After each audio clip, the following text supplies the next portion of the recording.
اما بعد اعوذ باللہ السمیع العلیم من الشیطان الرجیم بسم اللہ الرحمن الرحیم یا ایہا النبی انا ارسلناک شاہدا ومبشرا ونذیرا لتؤمنوا باللہ ورسولہ وتعزروہ وتوقروہ وتسبحوہ بکرۃ واصیلا صدق اللہ العظیم وصدق رسولنا بلاغ المبین ان اللہ وملائکتہ یصلون علی النبی یا ایہا الذین آمنوا صلوا علیہ وسلموا تسلیما اللہم صلی علی سیدنا و مولانا محمد معدن الجود والکرم آلہ وبارک وسلم الصلاة والسلام علیک یا رسول اللہ وعلى آلك وأصحابك يا سيدي يا حبيب الله الصلاة والسلام عليك يا سيدي يا رحمة للعالمين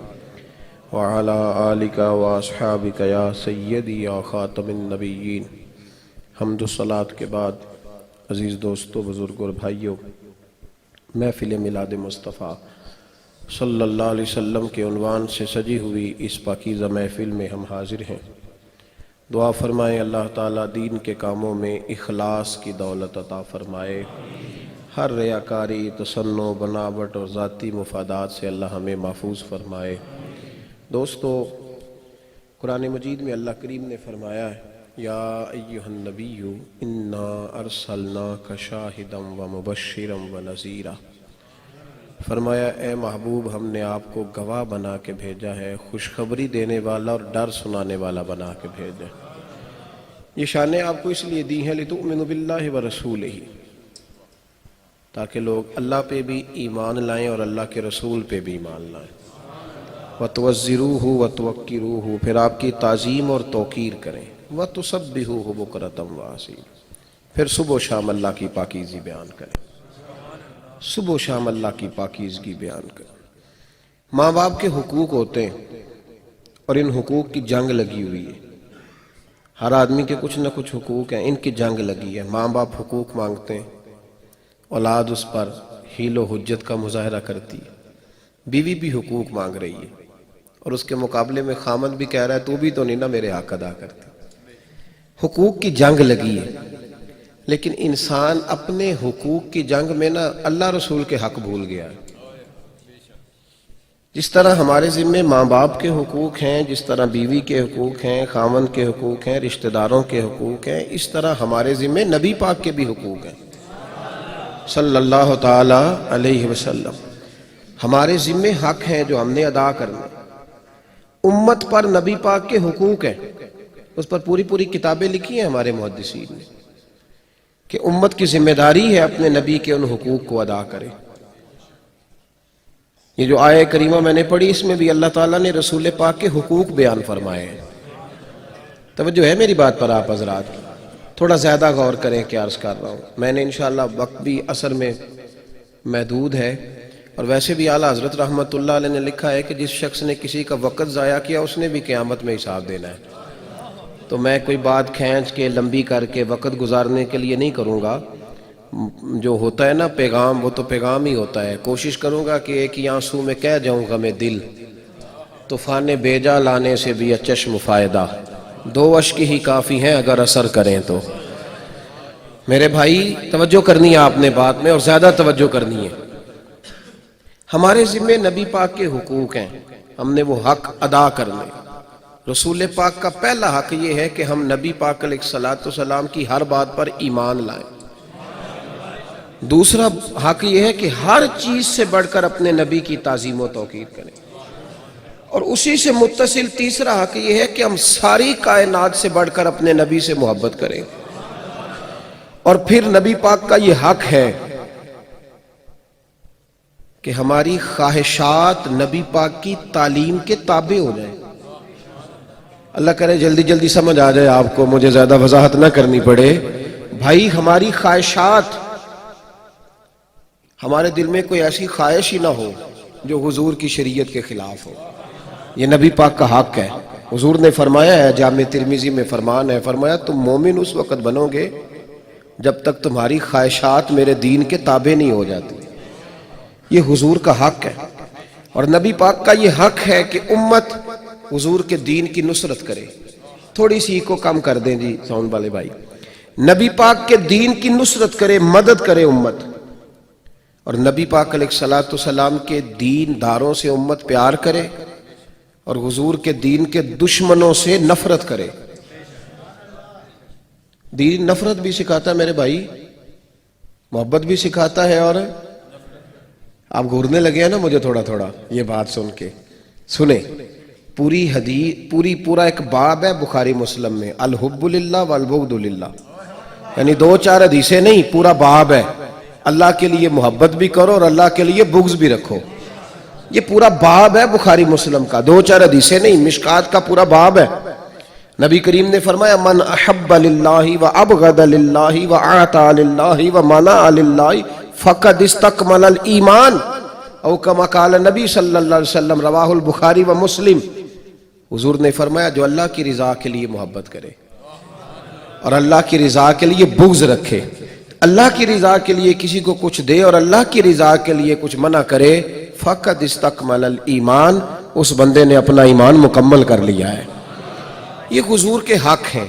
نبی پاک کے اہل بیت سے، ازواج سے، حضور کے صحابہ سے پیار کرنا بھی نبی پاک کا حق ہے، یہ بھی حضور کا حق ہے۔ جن لوگوں کی حضور سے نسبت ہو گئی، اولیاء، صوفیاء، علماء، حافظ، قاری، مسجد کے امام صاحب، حضور کی نعت پڑھنے والے، ان سب لوگوں سے پیار کرنا بھی نبی پاک کا حق ہے۔ یہ حضور کے حقوق۔ سب سے پہلا حق یہ ہے کہ ہر چیز سے بڑھ کر، ہر خواہش پر قدم رکھ کر نبی پاک علیہ السلام کی ہر بات پر ایمان لایا جائے۔ ہر بات پر توجہ ہے میری بات پر؟ کلمہ پڑھنے سے پہلے سوچنے کا حکم ہے، کلمہ پڑھنے کے بعد سوچنا گمراہ کر دیتا ہے۔ کلمہ پڑھنے سے پہلے سوچ لے کہ دین تو نے کلمہ پڑھنا، اب جب کلمہ پڑھ لیا نا، اب یہ سوچنا کہ داڑھی رکھوں کہ نہ رکھوں، نماز پڑھوں کہ نہ پڑھوں، سود چھوڑوں کہ نہ چھوڑوں، یہ جائز اور ناجائز کام چلے گا کہ نہیں چلے گا، او بھائی پھر کچھ بھی نہ چلے، پھر کچھ بھی نہ چلے، پھر سامنے موت بھی نظر آئے تو ماننا وہ ہے جو محمد عربی نے عطا فرما دیا ہے، پھر ختم ہو گئی بات۔ پھر وہ ماننا ہے جو رسول پاک نے کہہ دیا ہے، جو نبی کریم نے فرما دیا ہے۔ حضور کی ہر بات پر منو ان عمل کرنا، ہر بات پر۔ حضرت عمر بیٹھے تھے، ہمارے ہاں تو روز لوگ دلیلیں دیتے ہیں نا، کہتے ہیں حضرت صاحب آپ ٹھیک کہہ رہے ہیں پر اب کام نہیں چلتا، آپ ٹھیک کہتے ہیں پر گزارا نہیں ہوتا، اب آپ ٹھیک کہتے ہیں پر وہ دور اور تھا، یہ دور اور ہے۔ تو میں نے کہا نہیں، آپ کو غلطی لگ گئی ہے، وہ بھی میرے نبی کا دور تھا، یہ بھی میرے نبی کا دور ہے، جھنڈا حضور کا ہی چمک رہا ہے، آپ کو غلطی لگ گئی۔ اب لوگ دلائل دیتے ہیں۔ حضرت عمر گھر میں بیٹھے تھے تو ان کا بیٹا بھی ساتھ بیٹھا تھا، کسی مسئلے پر بات ہونے لگی، حضرت عمر نے اپنی بات کی مضبوطی میں نبی پاک علیہ السلام کا ایک فرمان سنایا۔ تو آپ کا صاحبزادہ کہنے لگا ابا جی وہ تو ٹھیک ہے، لیکن جب یہ لفظ اس کی زبان پہ تو حضرت عمر نے تلوار نکال لی، فرمایا اٹھ نکل میرے گھر سے، میں رسول اللہ کی بات کرتا ہوں تو اگر مگر کرتا ہے، میں حضور کا فرمان سنا رہا ہوں تو اگر مگر کرتا ہے، نکل جا، کوئی جگہ نہیں تیرے لیے، چل دوڑ جا۔ جو میرے نبی پاک کا فرمان آنے کے بعد اگر مگر کرے وہ عمر کی چھت کے نیچے نہیں رہ سکتا، چل نکل۔ یہ کوئی بات ہے؟ پیار بھی کرتا ہے، کلمہ بھی پڑھتا ہے، اگر مگر بھی کرتا ہے، کہتا ہے نہیں جی ابھی انتظار کر رہا ہوں، دیکھ رہا ہوں، سوچ رہا ہوں۔ بھئی تو مسلمان ہے، اب تیرا کام ماننا ہے، تو نے عمل کرنا ہے، تو نے لا تو لا اللہ نہیں کرنا، تو نے بات مانی۔ حضرت عمر نے گھر سے نکال دیا، بچہ کئی دن منتیں کرتا رہا، کوئی نہیں چھٹی ملی گھر آنے کی، کوئی نہیں چھٹی ملی۔ وہ امیر المومنین حضرت ابو بکر صدیق کے پاس گئے، کہنے لگے ابا جی سخت ہیں، آپ کو پہلے بھی پتہ ہے، میری سفارش تو کریں۔ تو جناب صدیق اکبر گھر آئے، کہنے لگے چل بس کر، تو سخت ہی ہو جاتا ہے، چھوڑ دے۔ کہنے لگے ابو بکر تمہیں پتہ ہے اس نے کیا کیا ہے؟ کہا ہاں، یہ کہتا ہے کہ حدیث میں وہی تائید ہی کرنے لگا تھا بس، لیکن نکل گیا منہ سے۔ کیا لفظ ہے حضرت عمر کے؟ فرمانے لگے ابو بکر دل پہ ہاتھ رکھ کے بتا، تیرا بیٹا ایسے کرتا تو کیا کرتا؟ جناب صدیق اکبر رو پڑے، فرمایا میرا امتحان نہ لے۔ ابو بکر رو پڑے، میرا امتحان نہ لے، مجھ سے نہ پوچھ کہ میرا بیٹا حضور کے مقابلے میں اگر مگر کرتا تو کہا کیا کرتے؟ تو جناب ابو بکر فرمانے لگے تو نے تو تلوار اٹھائی تھی نا، میں نے مار بھی دینی تھی، تو اٹھائی تھی۔ اگر مگر یہ غلام ہے، یہ نبی پاک کا غلام ہے، اس کو کہہ دیا جھوٹ حرام ہے تو کہتا میرا گزارا نہیں، اس کو کہا گیا یہ چیز غلط ہے تو کہتا کام نہیں چلتا۔ تو غلام ہے جس کو آپ نے غلام رکھا ہوا ہے، نوکر رکھا ہوا ہے، آپ اس کو کہیں جا 5 کلو چینی لے آ، وہ اگر آپ سے کہے نہیں 2.5 کلو منگا لو، مان لو گے بات؟ وہ کہے نہیں جی ابھی ٹائم نہیں، 5 کلو کیسے اٹھاؤں گا، بڑا مشکل کام ہے، 10 کلو سبزی بھی تو لانی ہے، تو مان لیتے ہو؟ اللہ رسول کو کہتے ہو آہستہ آہستہ نماز پڑھوں گا، آہستہ آہستہ نیک ہو جاؤں گا۔ امام احمد بن حنبل رحمت اللہ تعالی علیہ فرماتے ہیں مارکیٹ گیا، منڈی گیا، ایک غلام خرید کے لایا، گھر لا کے میں نے اس کو پوچھا تیرا نام کیا ہے؟ کہنے لگا حضور غلاموں کا نام نہیں ہوتا، آپ کسی اور کو بھی آواز دیں گے تو میں سمجھوں گا مجھے ہی بلا رہے ہیں۔ آپ نے فرمایا تو کھائے گا کیا؟ کہنے لگا حضور غلاموں کے نخرے نہیں ہوتے۔ امام صاحب فرماتے ہیں مجھے وجد ہو گیا اس کی باتوں سے، میرا وجود کے رونگٹے کھڑے ہو گئے۔ میں نے تیسرا سوال پوچھا، میں نے کہا تو یہ کمرے ہیں حجرے کوئی پسند کر لے، کہاں رہے گا؟ کہتے ہیں وہ رو پڑا، میرے پاس آ گیا، کہنے لگا حضور مجھے غلام ہی رہنے دیں، میری عادتیں نہ خراب کریں، حضور آپ جہاں آپ کا دل کرے نا اشارہ کر دینا، میں وہیں سو جاؤں گا۔ امام صاحب کہتے ہیں میں نے اسے کہا اٹھو یار، وہ کھڑا ہوا تو میں نے کہا سینے لگ جا، تو آزاد ہے، تو غلام بننے کے نہیں، تو آقا بننے کے قابل ہے۔ تو راتی جاگیں تے شیخ صداویں تے راتی جاگ دے کتے تیتھوں اتے۔ حضرت بابا بلے شاہ صاحب نے بڑی پتے کی بات سمجھائی، کہنے لگے تو نے ایک کتا رکھا ہوتا ہے، تو اس کا مالک ہوتا ہے، ایک روٹی تو ڈالتا ہے اسے، کتا دوسری مانگے تو جوتا اٹھا لیتا ہے، اور فرمایا وہ ایک روٹی کھا کے نا ساری رات تیری پہرے داری کرتا ہے، ایک لقمے کی وجہ سے ساری رات کتا تیرے دروازے پہ کھڑا ہے۔ اور فرمانے لگے تو اے سی میں سوتا ہے، وہ جا کے نا کسی نالی میں سویا رہتا ہے۔ فرمایا جس کا تو مالک ہے تو اپنی نعمت دیکھ اور اس کی نوکری دیکھ، اب یہ دیکھ جو تیرا مالک ہے اس کی نعمتیں کتنی ہیں اور تیری نوکری کتنی ہے، یہ ذرا غور کر۔ فرمانے لگے راتی جاگیں تے شیخ صداویں، راتی جاگ دے کتے تیتھوں اتے، مالک دا در مول نہیں چھڑ دے، پاویں مارو 100 جتے تیتھوں اتے، ایک برکی دا قدر پچھانن، پاویں مالک ہو من ستے تیتھوں اتے۔ اٹھ بلیا چل یار منا لے نہیں تے بازی لے گئے نہیں کتے، اٹھ بلیا چل یار منا لے نہیں تے پھر بازی لے گئے نہیں، وہ تو بازی لے گئے آگے گزر گئے۔ بھائی ایمان کا مطلب ہے مان لیا تو بس، مان لیا تو بس۔ مسلمان کہہ رہا ہے کیسے ہوگا جی، نماز پڑھنے سے برکت کیسے ہوگی؟ اللہ کہتا ہے ایسے ہوگی کہ وَيَرْزُقْهُ مِنْ حَيْثُ لَا يَحْتَسِبُ، جب تم مجھ سے ڈرے گا تو میں وہاں سے روزی دوں گا کہ تیرا کبھی گمان بھی نہیں گیا ہوگا، وہاں سے دوں گا، تو نے کبھی سوچا بھی؟ شرط یہ ہے کہ دل تو ٹھہرانا، ذرا ٹھہر تو صحیح۔ آپ کو پتا ہے دنیا میں کمزور بندہ کون ہوتا ہے؟ جس کا یقین کمزور ہوتا ہے۔ جو ڈبل مائنڈڈ لوگ ہوتے ہیں نا، فیصلہ کرنے کی کروں کہ نہ کروں، جاؤں کہ نہ جاؤں، دیکھوں، یہ سب سے کمزور ہوتے ہیں۔ اقبال نے کہا سن اے تہذیب حاضر کے گرفتار، غلامی سے بدتر ہے تیری بے یقینی۔ غلام اتنے کمزور نہیں ہوتے جتنا بے یقین بندہ کمزور ہوتا ہے۔ ایمان میں مضبوطی پیدا کریں، رب رسول کا واضح فرمان جب مل جائے تو پھر اس کو حرف آخر سمجھیں۔ ہم لوگ آج تک اپنے دل کو ٹھہرا ہی نہیں سکے کہ حسن وہی ہے جو نبی پاک نے کہہ دیا ہے، حق وہی ہے جو سرکار نے فرما دیا۔ صحابہ پر کچھ ایسے اوقات بھی گزرا کرتے تھے کہ جب یقین کرنا مشکل ہوتا تھا، بڑی ماضی کی بات، ہمارے تو ہر چیز سامنے ہوتی ہے نا، بڑی دور کی بات ہوتی تھی، دور پیچھے ماضی کی یا مستقبل بڑے دور کی، اس کو بھی مان لیتے تھے۔ تھوڑا سا آپ غور کریں گے میری بات پر۔ حضرت ابو بکر صدیق فرماتے ہیں میں نبی پاک کے ساتھ مکے سے مدینے جا رہا تھا، رستے میں جناب سراقہ بن مالک آ گئے حضور کو گرفتار کرنے، بڑے لڑاکا، بڑے تیز، بڑے گھوڑ سوار، تیر انداز، نیزہ باز تھے۔ تھوڑی دیر کے لیے زیادہ توجہ کریں آپ میری بات پر۔ حضور مکے سے نکل رہے ہیں، مدینے ابھی پہنچے نہیں،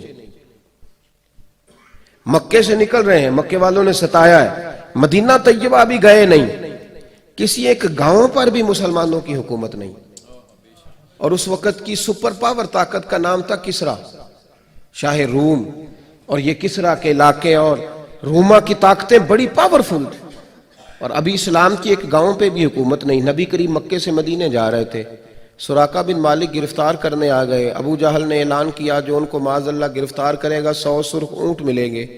وہ کہتے ہیں میں بھی لالچ میں آیا، جب میں نبی کریم کے قریب پہنچا تو اللہ کے رسول نے زمین کو حکم دیا،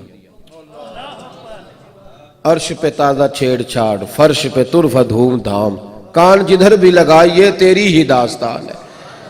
زمین کو حکم دیا نبی پاک، تو زمین نے نا سراقہ بن مالک کے گھوڑے کے پیر پکڑ لیے، گھوڑا جب اندر دھسا نا تو سراقہ کہنے لگے معاف کر دے۔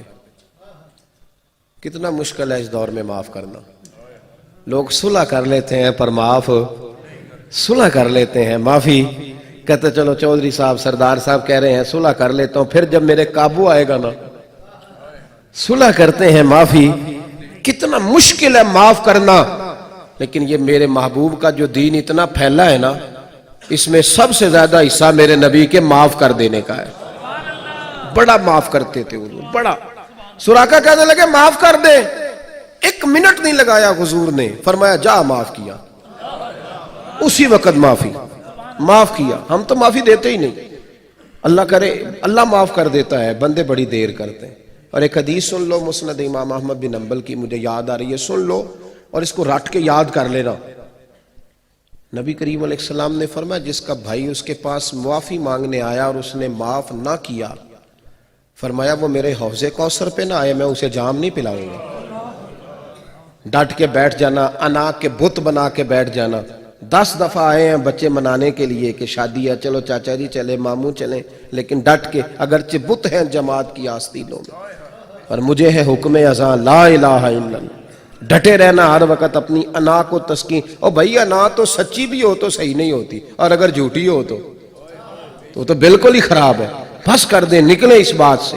میاں صاحب نے کہا تھا جتن جتن ہر کوئی کھیڈے، او کدی ہارن کھیڈ فقیرہ، جتن دا مل کوڈی پیندئی ہارن دا مل ہیرا۔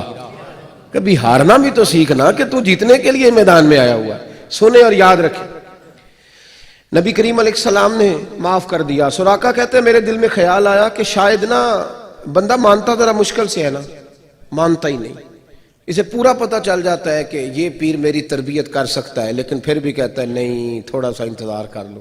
اس انتظار میں بڑے زمانے بیت جاتے ہیں، پیچھے رہ جاتا ہے۔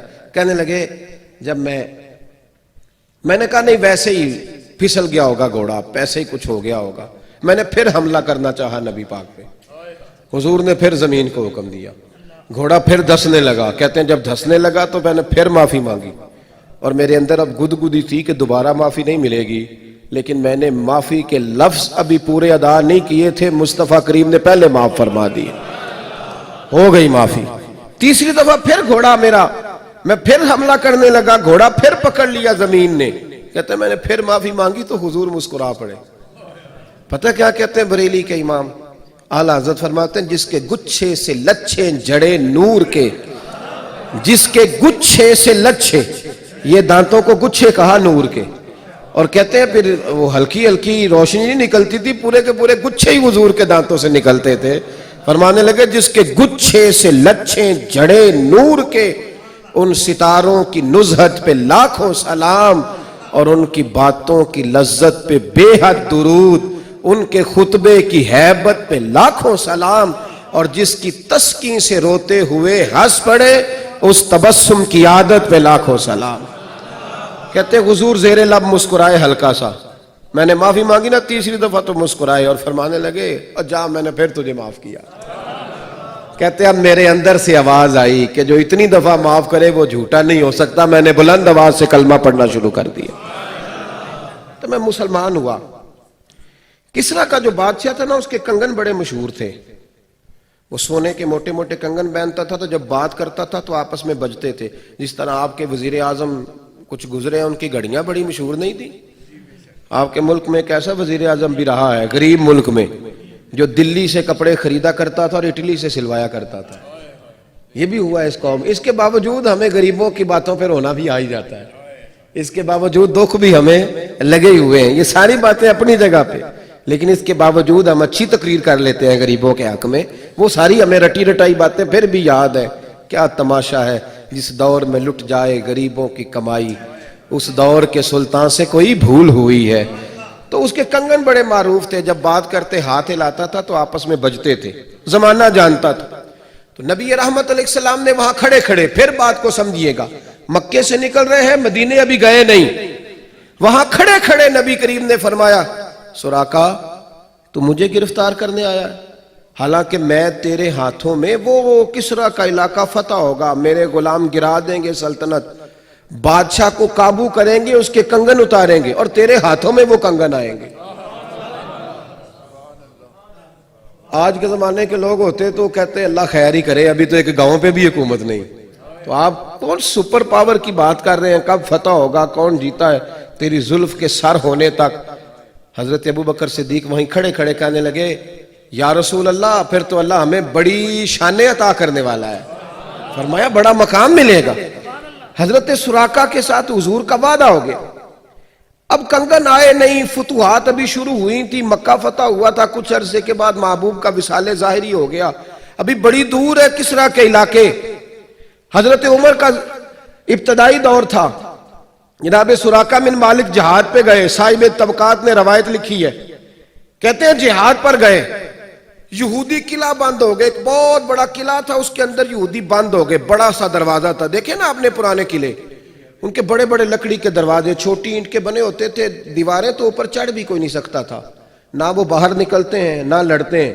اب کریں تو کیا کریں. ایک منجنیک ہوتی تھی غلیل کی طرز کی بنی ہوئی, 2 بانس اوپر رکھ کے نا, تو غلیل کی طرز کی اس زمانے میں, اور پھر اسی کے پیش نظر اسی کی طرز پر توپ تیار کی گئی. تو اس کے اندر روڑے پتھر رکھ کے نا بڑے بڑے, تو پیچھے کھینچ کے لے جاتے تھے, پھر اندر برسائے جاتے تھے. وہ منجنیک تھی.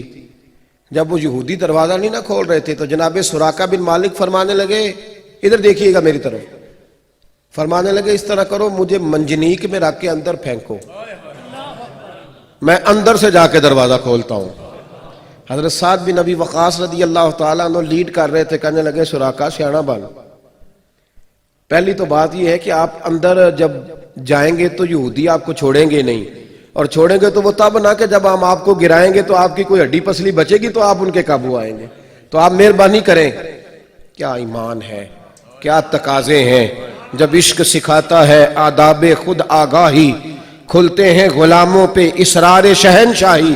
حضرت سراقہ اٹھ کے لاٹھی کے سہارے کھڑے ہو گئے, بوڑھے ہو گئے, زور سے زمین پہ لاٹھی ماری, کہنے لگے خبردار کسی نے بات کی تم مجھے پھینکو, میں تمہیں دروازہ کھول کے دکھاتا ہوں.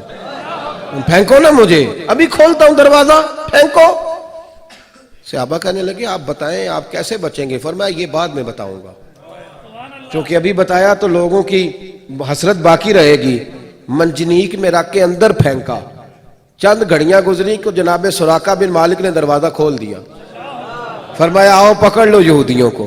اب تھوڑی دیر جنگ ہوئی, فتح ہو گئی. جو سارے لوگ تھے حضرت سراقہ کے گرد اکٹھے ہو گئے, کہنے لگے یار تو بتا, تجھے تو خراش بھی کوئی نہیں آئی, یہ تیرے پاس کیا نسخہ ہے. تو حضرت سراقہ رو پڑے, کہنے لگے نسخہ کوئی بھی نہیں, بات کوئی بھی نہیں, یہ بس میرا ایمان ہے. میرے نبی کریم نے فرمایا تھا تیرے ہاتھوں میں کسرا کے کنگن آئیں گے. فرمایا ابھی آئے نہیں, جب تک کنگن نہیں آتے میرے پاس اسرائیل بھی کوئی نہیں آئیں گے. حضور نے کہا تھا آئیں گے, تو ابھی آئے نہیں, اس لیے موت میرے قریب آ سکتی.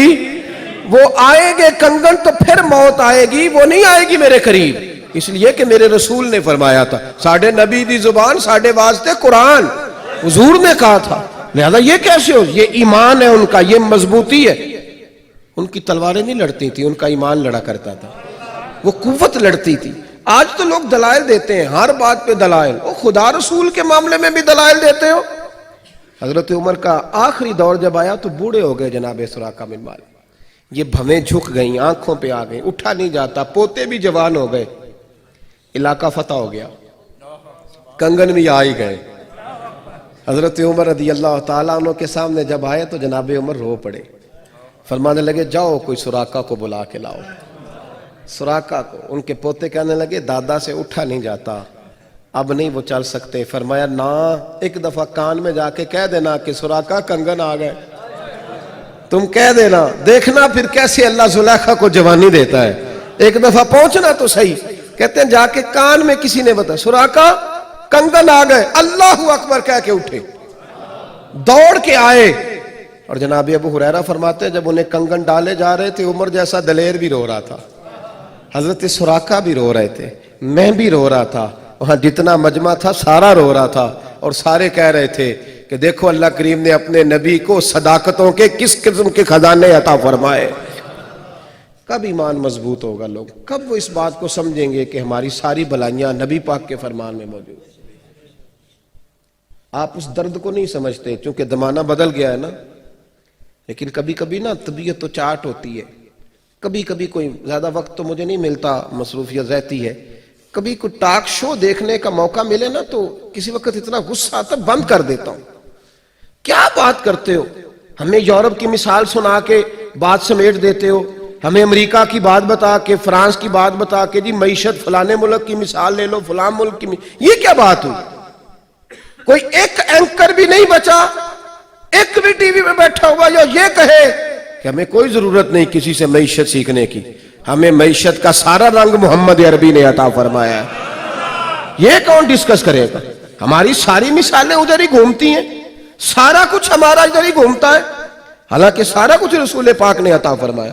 اتنا کم آگے کیسے بڑھیں گے جی؟ کس طرح ہوگا جی؟ کیا ہوگا؟ آپ ناراض نہ ہو تو میری طرح کے مذہبی لوگ یہ بات بتانے میں کامیاب نہیں ہو سکے کہ ہمارا سارا کچھ رسول پاک کے قدموں سے وابستہ ہے. ہم معیشت پر بات ہی نہیں کرتے. ہمارے پیران الزام نے بڑی بڑی لمبی چوڑے خانقاہیں اور آستانے بنائے، ایک دم درود کے علاوہ کوئی کھاتا ہی نہیں. کون بتائے گا رسول اللہ کا دین؟ کس نے لوگوں کا ایمان مضبوط کرنا ہے؟ پیر صاحب کی تو اپنی داڑھی پوری نہیں تو مرید کیسے داڑھی رکھیں گے؟ پیر صاحب تو خود شریعت پہ عمل نہیں کرتے، ان کا تو اپنا بیٹا 1.5 کروڑ کی گاڑی میں گھومتا ہے، وہ کسی غریب کے حق میں کیا دعا کریں گے؟ یہ تو عجیب و غریب سا منظر دنیا میں آ گیا ہے. دین پجاروں میں بیٹھنے کا نام ہے، بہت بڑے اے سی والی گاڑی میں، اور مرید بیچارہ تو رو رو کے ہو گیا تائب.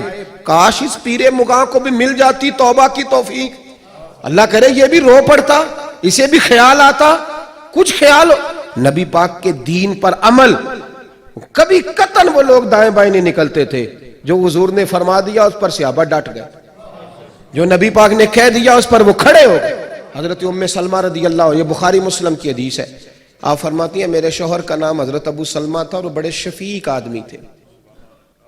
توجہ ہے میری بات پر؟ گھر کس کی وجہ سے بچتا ہے؟ عورت کی وجہ سے کہ مرد کی وجہ سے؟ جی لڑائی کس کی وجہ سے ہوتی ہے؟ نہیں، مرد کی وجہ سے. ناراض ہو گئے آپ لوگ؟ چلے ہو جائے، کوئی بات نہیں، میں نے تو بھی چلے ہی جانا ہے. اور بھائی لڑائی جب بھی ہوتی ہے مرد کی وجہ سے. عورت کی عقل آدھی ہے، مرد کی تو پوری ہے نا. تو پھر کس نے دفاع کرنا تھا؟ پورے والے نے. معاملہ سنبھالنا کس نے تھا؟ بولے. تو اس نے تو کہا کہ میں نے اینٹ کا جواب پتھر سے دینا ہے، تو بات کیسے آگے بڑھے گی؟ لوگ آگے کہتے ہیں گھر بڑے ٹوٹتے ہیں. تو بھائی جب طلاق ہوتی ہے تو آپ میاں صاحب سے پوچھیں کیا ہوا تھا؟ کہنے لگا میں غصے میں تھا، غصے میں طلاق. اور بہت سارے تو کہتے ہیں ہوئی نہیں طلاق کیونکہ میں غصے میں تھا. میں نے کہا بھائی طلاق ہوتی غصے میں، محبت میں کون طلاق دیتا ہے؟ تو یہ عجیب بیوقوفانہ بات ہے کہ میں غصے میں تھا تو طلاق ہو گئی لہذا نہیں ہوئی. مرد نے گھر بچانا ہے جب بھی بچانا ہے، اس لیے کہ اس کا حوصلہ بھی بڑا ہے، عقل بھی. الرجال قوامون علی النساء، اللہ فرماتے ہیں میں نے مردوں کو عورتوں پر افسر بنایا ہے. باقی تو ہر معاملے میں بڑا ہے تو لڑائی میں بھی بڑا بن. دارگزر تو نے زیادہ کرنا ہے، محبت تو نے زیادہ دینی ہے. گھر جب بھی بنے گا تیری وجہ سے بنے گا، تو نے حالات کو کور رکھنا ہے. تو ہی جذباتی ہو گیا، ایک کی بات سنی تو کان بھر کے جوش میں آ گیا، یہ تیری وجہ سے. تسی گور دے ہو پہ مینوں تھوڑا تھوڑا گورو نا، میں صحیح بات کہہ رہا ہوں، آپ گورے نا. ابھی میں کہہ دیتا نا عورتیں بڑے کام خراب کر رہی ہے تو کہنا ہے جی گل لے. تو بھائی سنے نا جو بات حق سچ ہے. کون سا خواتین موجود کیا سن رہی ہے؟ کہیں ہے خواتین بھی؟ چلے اللہ خیر کر، نہ دیا جائے جی سی ڈی انہوں نے. لیکن بات یہ ہے سچی، وہ تو سن لینا. چلے ایک بات آ گئی، میرا یہ مضمون نہیں تھا لیکن ایک بات آ گئی تو کر دیتا ہوں. حضرت ابو الحسن خرقانی ایک بزرگ گزرے ہیں، یہ حضرت باعزید بستامی کے سجادہ نشین تھے۔ بو علی سینا سائنسدان ہے بہت بڑا، وہ حضرت ابو الحسن خرقانی کا مرید تھا۔ توجہ ہے میری بات پر؟ سائنسدان بیعت تھا۔ اور محمود غزنوی والی ہندوستان، وہ بھی حضرت سیدنا ابو الحسن خرقانی کی بیعت تھا۔ اتنے بڑے آدمی تھے، اپنا جبہ دیا محمود غزنوی کو، جب مشکل آئی تو دعا مانگنا آگے رکھ کے اللہ فتح دے دے گا۔ تو محمود کہتے ہیں جب سومناتھ کے مندر نہیں فتح ہو رہے تھے تو میں نے بابے کا جبہ سامنے رکھ کے دعا کی تو اللہ نے مجھے فتح دے دی۔ کہتے ہیں بابا جی رات خواب میں ملے تو کہنے لگے تو نے کیا قیمت ڈالی میرے جبے کی؟ ایک فتح۔ کہا حضور کیا مطلب؟ فرمانے لگے تو میرا جبہ سامنے رکھ کے دعا کرتا کہ یا اللہ ہندوستان کے سارے کافر مسلمان ہو جائیں تو اللہ نے توفیق ایمان دے دینی تھی۔ یہ تو نے کیا دعا مانگی ہے؟ تر دامنی پہ شیخ ہماری نہ جائیے، ہم دامن نچوڑ دیں تو فرشتے وضو کریں۔ یہ کیا بات کر دی؟ ایک فتح۔ بہرحال بہت بڑے بابا جی تھے، لیکن ان کی زوجہ بڑی سخت مزاج تھی، سخت ڈاڈی عورت۔ ایک بندہ نا 3 مہینے کا سفر کر کے ان سے ملنے آیا، دروازے پہ دستک دی، اماں جی اندر سے بولی کون ہے دروازے پہ؟ وہ پہلی جھڑکی پہ ڈر گیا، اتنی سخت بات، کون ہے؟ کہا جی میں حضرت کا عقیدت مند ہوں، دور سے ملنے آیا ہوں۔ تو اماں کہنے لگی تو بھی فارغ ہے جس طرح وہ ہر کام سے فارغ ہے، کوئی کام نہیں تجھے بھی؟ تو میرے ذہن میں تو گھروندہ تھا، بہت بڑا زاویہ، بڑا میں نے سکیچ بنایا ہوا تھا درویش کا، تو یہاں کیا ماحول ہے؟ بالکل ہی بدلا ہوا، جس بندے کا گھر ہی حال کوئی نہیں، تو باہر کیا ہوگا؟ فرماتے اماں نے سخت جملے کہے۔ میں نے کہا ہے کہاں؟ تو کہنے لگی وہ جنگل میں بیٹھا ہوگا 10-15 مرید لے کے، اللہ اللہ ہو رہی ہوگی، تو بھی چلا جا اور دروازہ نہ دوبارہ کھٹکھٹانا۔ کہتے ہیں میں بڑے ناراض پریشان ہوا کہ یار یہ کیا منظر ہے، اتنی سخت ماحول گھر کے اندر حضرت کے، اور میں 3 مہینے کا سفر۔ چلو وہ پیری مریدی والا تو میرا ذہن بدل گیا سارا ہی، لیکن میں نے کہا چلو آیا ہوں تو زیارت تو کر لوں۔ کہتے میں نے جنگل کی طرف منہ کیا تو حضرت ابو الحسن شیر پہ بیٹھے تھے اور شیر انہیں گھر چھوڑنے آ رہا تھا، شیر پہ۔ فرماتے میرے اندر پھر بدگمانی آئی، میں نے دل میں سوچا، میں نے کہا دیکھو بابا جی سے بیوی تو قابو آتی نہیں اور شیر پہ سواری کی ہوئی ہے۔ حضور کا فرمان ہے ترمذی میں، فرمایا اتقوا فراست المومن فإنہ ینظر بنور اللہ، مومن کی فراست سے ڈرو، یہ اللہ کے نور سے دیکھتا ہے۔ کہتے ہیں حضرت میرے دل کی بات جان گئے اور سلام کے بعد فوراً پتہ کیا کہا؟ توجہ ہے میری بات پر؟ فرمانے لگے او میرے بھائی، میری بیوی پردے کی بڑی صاف ہے، بستر کی بڑی صاف ہے، وہ کھانا مجھے وقت پہ دیتی ہے، میرا خیال کرتی ہے، زبان کی تلخ ہے، کئی دفعہ خود بھی اسے پریشانی ہوتی ہے کہ میں ایسے کیوں بولتا ہوں، میں نے اگر چھوڑ دی نا اسے کوئی نہیں رکھے گا، بیچاری رسوا ہو جائے گی، آخر میرے بچوں کی ماں ہے۔ اور پھر حضرت ابو الحسن نے جملہ کہا تو وہ شخص کہتا ہے میں چیخے مار کے رویا۔ فرمانے لگے یہ جو میں شیر پہ بیٹھا ہوں یہ وظیفوں کی وجہ سے نہیں بیٹھا، چلوں کی وجہ سے نہیں بیٹھا، یہ بیوی کی وجہ سے بیٹھا ہوں۔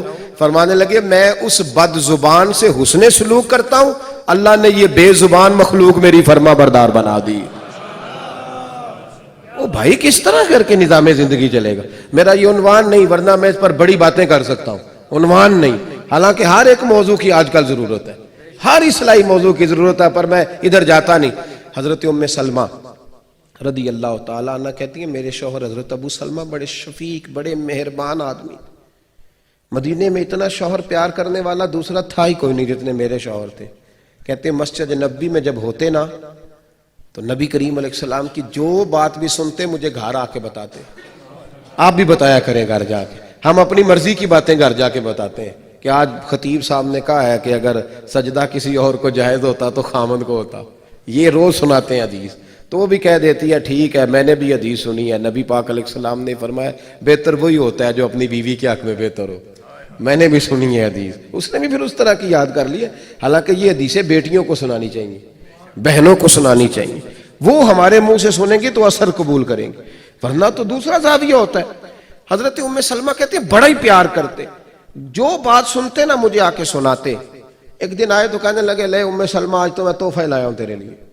میں نے کہا وہ کیا؟ فرمانے لگے آج نبی کریم نے فرمایا جس بندے پر کوئی مصیبت آئے وہ پڑھا کرے انا للہ و انا الیہ راجعون الذین اذا اصابتہم مصیبہ قالوا انا للہ و انا الیہ راجعون۔ یہ پڑھے تو نبی پاک نے فرمایا اللہ نے جو چیز لی ہوگی نا اس سے بہتر چیز اسے عطا کر دے گا۔ آپ سمجھتے ہیں یہ صرف فوتگی پہ پڑھنا چاہیے، حالانکہ چھوٹی سے چھوٹی مصیبت پر بھی پڑھنا چاہیے۔ اللہ جو چیز لے گا اس سے بہتر چیز عطا کرے گا۔ جناب ام سلمہ کہتی ہے میرا حضور کی ہر حدیث پر اتنا ایمان تھا، اتنا کہ جیسے اپنے زندہ ہونے پر ایمان ہے۔ فرماتے ہیں میں نے وہ وظیفہ پڑھ لیا، جب بھی کوئی مشکل آتی میں اس کو پڑھتی، جب بھی کوئی مشکل آتی میں پڑھتی، مجھے اللہ بہتر چیز عطا کرتا۔ فرماتی ہیں میرے اوپر ایسی مصیبت آئی جو میں نے کبھی سوچی نہیں تھی، میرے شوہر کا انتقال ہو گیا۔ میں نے پڑھا انا للہ و انا الیہ راجعون، لیکن فرماتی ہیں اب یقین بھی کامل تھا، یہ بخاری میں ہے، یقین بھی کامل تھا، پر سوچتی تھی ابو سلمہ سے زیادہ مہربان شوہر کیسے ملے گا۔ ایمان بھی پکا ہے کہ حضور نے فرمایا اللہ بہتر چیز دے گا، پر اس سے بہتر میرے خاندان اور قبیلے میں دوسرا ہے ہی نہیں۔ فرماتی ہے کئی دن ساری عدت اسی پریشانی میں گزر گئی کہ میرا تو ایمان پکا ہے کہ اللہ بہتر چیز دے گا، تو ابو سلمہ سے بہتر شوہر کیسے مل سکتا ہے۔ کہتی عدت گزری تو پھر مجھے پتا چلا کہ مصطفیٰ کے ہر فرمان میں حقیقت ہے۔ خود نبی کریم نے فرمایا کہ ام سلمہ میں تیرے ساتھ نکاح کرنا چاہتا ہوں۔ فرماتی ہے میں رو پڑی، میں نے کہا میں تو کہتی تھی ابو سلمہ سے اچھا شوہر کیسے ملے گا، رب نے مجھے ساری کائنات سے اچھا شوہر عطا کر دی۔ شرط تو یہ ہے کہ میرا تیرا ایمان، تیرا میرا ایمان۔ اعلیٰ حضرت فاضل بریلوی رحمت اللہ علیہ حج کرنے جا رہے تھے تو طوفان آ گیا، کشتی ہچکولے کھانے لگی، لوگ سارے تسبیح پڑھنے لگے۔ آپ تو ہمیشہ پڑھا کرتے تھے درود و سلام، و تسبیح پڑھ رہے ہیں۔ اعلیٰ حضرت سے کہنے لگے بابا جی دعا کرا دیں۔ آپ فرمانے لگے ذکر فکر کرو پر انشاءاللہ تعالیٰ یہ دریا یہ کشتی ڈوبے گی نہیں، یہ کنارے تک جائے گی۔ وہ کہنے لگے بابا میں آپ سے کہا دعا کرا دیں اجتماعی، تو آپ کرامت سنا رہے ہیں، دعا کر دیں۔ فرمایا کہہ دیا نا نہیں ڈوبے گی۔ اب لوگ تھوڑے سے ناراض ہوئے، تھوڑی دیر گزری تو طوفان واقعی تھم گیا۔ اب وہ لوگ آہستہ آہستہ پریشان ہونے لگے، اعلیٰ حضرت کے قریب جا کہنے لگے حضور بے ادبی ہو گئی، پر بتائیں آپ کو کیسے پتا تھا نہیں ڈوبے گی؟ فرمایا اپنی بات پہ نہیں، مصطفیٰ کی حدیث پر اعتبار ہے۔ حضور نے دعا بتائی ہے سواری پہ بیٹھو تو پڑھ لو، میں نے پڑھ لی تھی۔ کیسے ہو سکتا ہے کہ نبی پاک نے کہا ہے حادثہ نہیں ہوگا، تو پھر چاند تو ٹوٹ سکتا ہے، سورج تو گر سکتا ہے، پر مصطفیٰ کی بات غلط نہیں ہو سکتی۔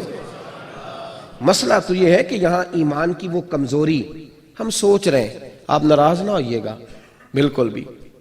پتہ کیا ہوتا ہے 1,24,000 کم و بیش انبیاء دنیا میں آئے، سارے داڑھی والے تھے، صحابہ سارے داڑھی والے، اہل بیت نبوت سارے، اولیاء اللہ سارے۔ میں اپنا چہرہ جب آئینے میں دیکھتا ہوں تو میں کیسے اپنے آپ کو مطمئن کرتا ہوں بغیر داڑھی کے؟ اللہ نے عورت کو داڑھی دی نہیں، اس نے پسند کی مرد کے چہرے، میں کیسے مطمئن کرتا ہوں؟ یہ ایک بات ہے۔ اب اس کے لیے اس ملک میں دین نافذ ہوگا تو تب داڑھی رکھنی ہے، یہ تو کوئی مطلب نہیں نا، یہ تو ہمارا خود نافذ کرنے والا کام ہے نا۔ میں نے کہا تھا ناراض نہ ہوئیے گا، صرف بڑی معذرت سے سمجھانا پڑتا ہے نا، یہ ڈیوٹی ہے۔ لیکن آج تک ہم اس بات پر قائل نہیں ہو سکے۔ کہتے ہیں جی میں گناہگار ہوں، نیک ہو کے رکھنی ہے، تو میں نے کہا آپ روٹی اس وقت کھائیے گا نا جب نیک ہو جائیں گے، یہ والی قسم اٹھاؤ نہ پتہ چلے، یا کہنا میں نے پیسے اس وقت جیب۔ میرے پاس ایک صاحب آئے، کہنے لگے میرا نماز پڑھنے کو دل نہیں کرتا، کو دم کر دیں۔ میں نے کہا سرکاری ملازم تھے وہ، میں نے کہا کہ کبھی نہیں آپ نے دم کرایا کہ میرا تنخواہ لینے جانے کو دل نہیں کر رہا؟ کرایا کبھی کسی نے؟ پیر صاحب نے کبھی دم کرایا ہو کہ نذرانہ پکڑنے کو دل نہیں کر رہا؟ کرایا کبھی کسی نے؟ کیا تماشا ہے، یہ جھوٹ ہے، یہ جھوٹ ہے کہ میرا دل نہیں کر رہا۔ اس لیے کہ جس چیز کی اہمیت دل میں بڑھ جاتی ہے اس کو دل کرنے لگ جاتا ہے۔ شرط یہ ہے کہ ہمارے دل میں اس کی اہمیت، ہم نے اہمیت ہی نہیں بنائی آج تک نماز کی، پردے کی اہمیت ہی نہیں بنائی۔ بڑے بڑے حاجی نمازی ان کی عورتیں بے پردہ پھرتی ہیں، بے وقت پھرتی ہیں، دلیلیں دیتے پھرتے ہیں لوگ۔ کس بات کی دلیل؟ کاہے کی دلیل؟ اگر سیدہ فاطمہ الزہرا رضی اللہ تعالیٰ عنہ کا احد کے میدان میں بھی پردہ سلامت رہ سکتا ہے، اگر سیدہ زینب کا کربلا میں بھی پردہ قائم رہ سکتا ہے، تو تیری بیٹی کا پردہ کیوں نہیں قائم رہتا؟ تیری بہن اور بیوی کا پردہ کیوں نہیں قائم رہتا؟ عجیب تماشا ہے۔ کس کو نہیں پتا کہ اہل بیت کا یہ طریقہ ہے؟ لیکن لوگ سمجھتے ہیں 10 محرم کو 4 دیگیں پکاؤ تو اہل بیت کا پیار ختم ہو گیا۔ سیدہ فاطمہ الزہرا اس ماں سے پوچھیں گی جس کی بیٹیاں پردہ نہیں کرتی، مولا علی اس باپ سے پوچھیں گے جس کی بچیاں پردہ نہیں کرتی۔ نے سوال کا جواب دینا، نہ ادھر ادھر کی تو بات کر، یہ بتا کہ قافلہ کیوں لٹا۔ مجھے رہزنوں سے غرض نہیں، تیری رہبری کا سوال ہے۔ دین صرف ثواب کے لیے نہیں آیا کہ جناب ختم شریف دعا اصالے ثواب کرو، لنگر کھاؤ، موج کرو۔ دین عمل کے لیے آیا ہے، اس پر عمل کرنا ہے۔ دین دستور کا نام ہے، دین منشور کا نام ہے، دین ایک مکمل حیات زندگی کا نام ہے۔ ایک آدمی دکان شروع کر رہا ہے، مارکیٹ، تو کہتا ہے لاؤ بچے قاری صاحب قرآن پاک پڑھائیں۔ کس لیے؟ تاکہ گاہک زیادہ آئیں۔ تو قرآن اس لیے پڑھا کہ میں تجارت قرآن کی تعلیم کے مطابق کروں گا، اس لیے پڑھا کہ میں قرآن کے اصولوں کے مطابق دکان چلاؤں گا۔ صرف اس لیے ابھی سویرے سورت یاسین بھی پڑھی اور پہلا گاہک آیا تو جھوٹ بھی بولنا شروع کر دیا، تو کیا مطلب ہوا؟ آج بھی کیتی جاندے ہو تے لو بھی پیتی جاندے ہو، کھو کے مال یتیماں دا تے پیج مسیتی جاندے ہو، پھٹ دلاں دے سیندے نہیں تے ٹوپیاں سیتی جاندے ہو، نفس تے چھری پھیر دے نہیں تے دمبے کیتی جاندے ہو، فرض پلائی بیٹھے ہو، نفلہ نیتی جاندے ہو، او دسو تے سی بلے شانو ایک ہی کیتی جاندے ہو۔